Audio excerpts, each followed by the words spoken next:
James Bjorken and Sidney Drell are well-renowned particle physicists. Bjorken scaling and Bjorken sum rules are some important concepts in deep elastic scattering processes. Drellian process in which lepton-antilepton pair production occurs in the finally hard-1 colliders. The understanding of Drellian processes is due to Sidney Drell. The Sidney Drell was also the supervisor for James Bjorken during his PhD. So today we are talking about the Relativistic Quantum Mechanics book written by both of them. It's a part of international series in pure and applied physics. There is another popular book in this series. It's Quantum Mechanics by Leonard Schiff. Leonard Schiff also served as an editor for this series when this Bjorken and Drell appeared. So after reading Leonard Schiff's Quantum Mechanics, we can come to Relativistic Quantum Mechanics, and it contains 10 chapters. Full field theoretical formulation has appeared as a separate book, that's Relativistic Quantum Fields, in the year 1965. It contains chapter 11 to 19. So that book was like a continuation of this current book. So today we are talking the Relativistic Quantum Mechanics. It appeared in the year 1964. This 1964 is a remarkable year in the history of particle physics. The discovery of CP violation and cosmic microwave background happened during this year. And also theoretically, quark model was proposed in this year, and the Higgs mechanism itself is proposed during the year 1964. Comparing to the current situation, this 1964 book may look like a quite outdated one. In fact, many modern concepts that you find in the modern relativistic quantum mechanics books may not be there, but still it is serving as a proper stepping stone to move from quantum mechanics to quantum field theory, even nowadays. We study the quantum mechanics in non-relativistic manner in the master's programs. Then we move to quantum field theory. So the transition of learning quantum mechanics to quantum field theory is not a smooth one. Many of us will have some kind of trauma to move away. There are multiple reasons for it. Something like what we study in quantum mechanics, like calculating eigenvalues and angular momentum additions and stuffs that we do with the quantum mechanics will disappear just like a puff of smoke when it comes to quantum field theory. Because in quantum mechanics we are dealing with a single particle wave interpretation. But when it comes to Q of T, the quantization of the fields itself will tell you the particle number is not conserved. And we are dealing with multi-particle systems.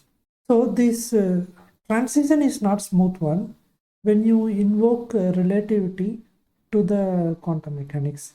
This relativistic quantum mechanics is serving like an intermediate between quantum mechanics and QFT. There are many modern books are there, and among them, Bjorken and Drell is like quite different from a conventional book. It's a really unconventional book. It can be seen as a kind of a workbook to get ourselves familiarized with the techniques that we are going to use in QFT with a single propagator. What this book is providing you can be summarized in this slide. It is providing you the single particle interpretation and a wave function framework. Wave function framework is something that we do in quantum mechanics. Now you take relativity and quantum mechanics and apply it to the single particle interpretations.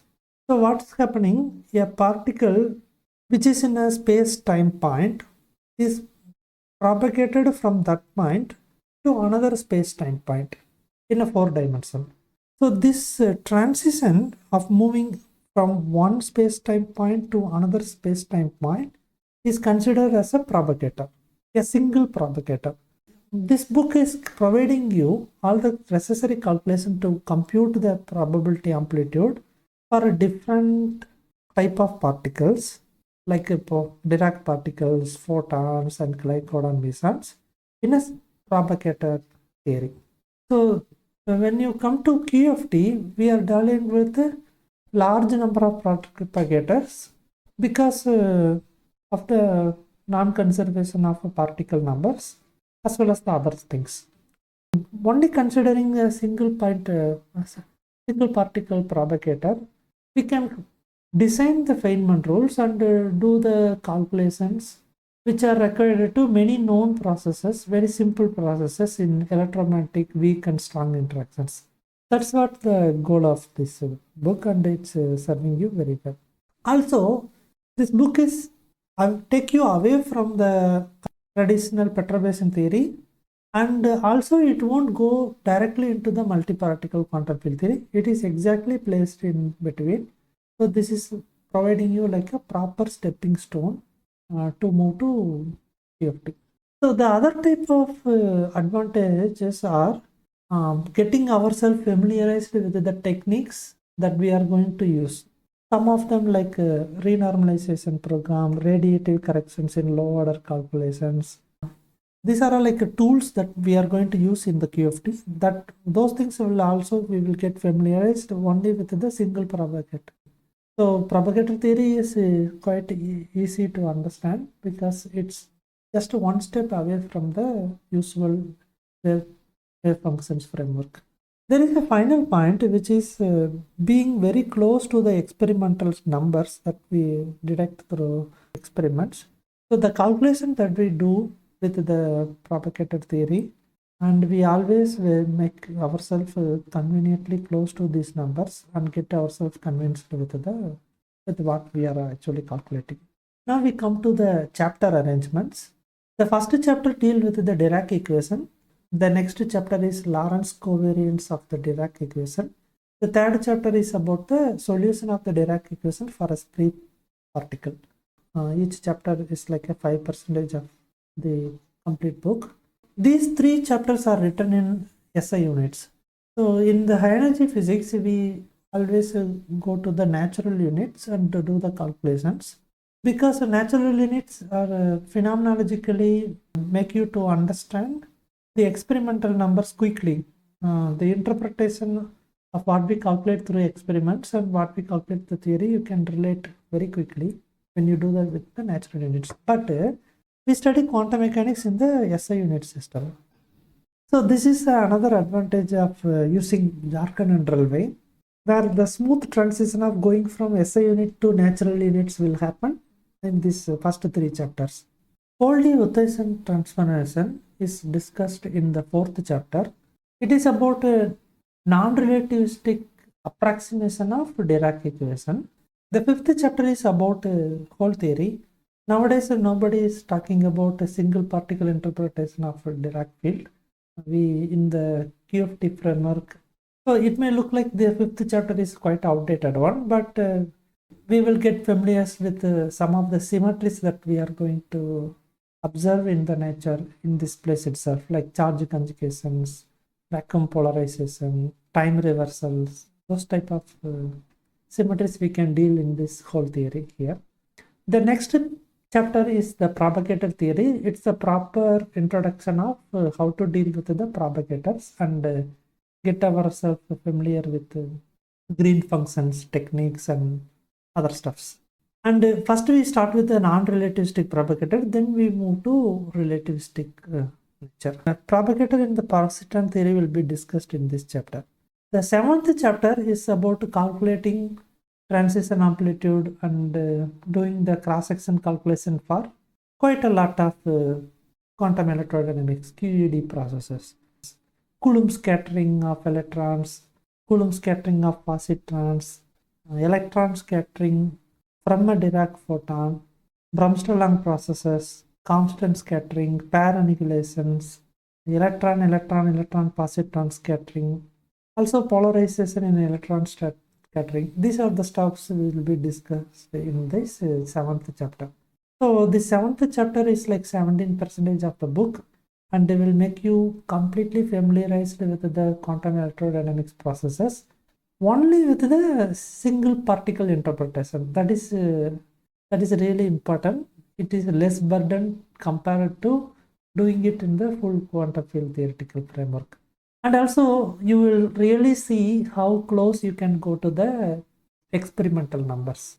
8th chapter is about the higher order corrections to the scattering matrices, and we will deal with the Lamb shift and self mass of the electrons. Those are the very interesting stuffs that we will get to know in this chapter. 9th chapter is about the Klein-Gordon field, and we calculate the scattering amplitude, low order corrections, also higher order processes, and every techniques that you have learned for the QED processes, we can apply it to the Klein-Gordon process. The 10th chapter take nearly 25% of the books, and it deals with all the non-electromagnetic interactions known at the time, like strong interactions and weak interactions. Some of them are beta decay, mu and mesons decay, pi-mesons decay, nucleon scattering, meson-nucleon scattering, and cross-section for pi-nucleon scattering, all are discussed in these chapters. At the end of the 10th chapter, you will feel like you are completely capable of understanding the experimental numbers through theoretical calculations. So this is like a proper gateway to enter into QFT. After dealing with the Bjorken and Drell, if you start the QFT, you will feel like less burden when it comes to the calculations on the places. We only have to deal with the conceptual understanding of quantization of the different types of fields. Whatever the mathematical tool that we need during that time, like this vertex correction and renormalization and higher order corrections, and these stuffs you already got familiar in the single propagator theory itself. The QFT is nothing but the multiple propagators, and that's like easy stuff when you go there. Apart from the chapters, you have the two appendices, notation and rules for the Feynman graphs for the quick references. So this book is about 280 pages, and 10 pages was given to appendices. When it comes to the problems, you can see that in the last column, last 10th chapter contains 25 problems, and this 7th chapter contains that 10 applications in the QED. Test ourselves. Now let's start exploring the book. Thank you.